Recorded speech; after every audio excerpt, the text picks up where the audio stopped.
Dapat ay elected na at hindi appointed ang mga mamumuno sa Bangsamoro government, kaya dapat ituloy ang kauna-unahang parliamentary election sa BARMM. Ito ang sinabi ni BARM Interim Chief Minister Abdul Rauf Makakwa sa kanyang talumpati sa ginanap na oath-taking ng mga Iranon mayors ngayong araw. Suportado ni ICM Makakwa ang pagdaraos ng halalan sa BARM ngayong Oktubre. Sinabi ni ICM Makakwa na personal silang nagkausap ni Pangulong Ferdinand Marcos Jr. hinggil sa usapin. Narito ang buod ng pahayag ng opisyal. Nung tingin mo, mag-election ba o hindi? Sabi ko, sir, it's already in the law that kailangan yung election natin sa October 13 mangyari na. And aside from that, sabi ko, Mr. President, gusto kong maging election eh.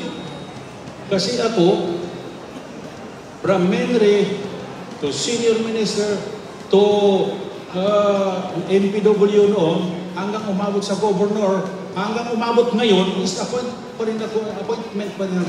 lang ako, sabi ko, Mr. President. So, ayaw ko ng appointment, Mr. President, and gusto ko election ng mangyayari.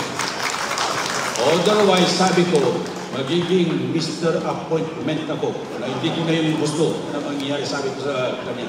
At saka baka kung babagsak kami doon sa Almonte Extension namin doon. Kasi di ba may Almonte Extension.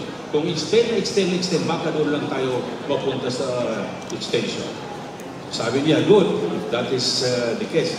Pero sabi ko, sir, sino ba yung sinasabi nila na may bulong-bulungan daw na ipoposto? Sabi niya, wala yun. So, meaning to say, this coming election is definitely mangyayari yung election na yun.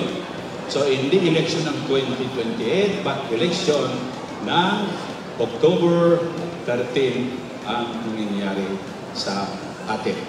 So, kailangan prepare din tayo doon.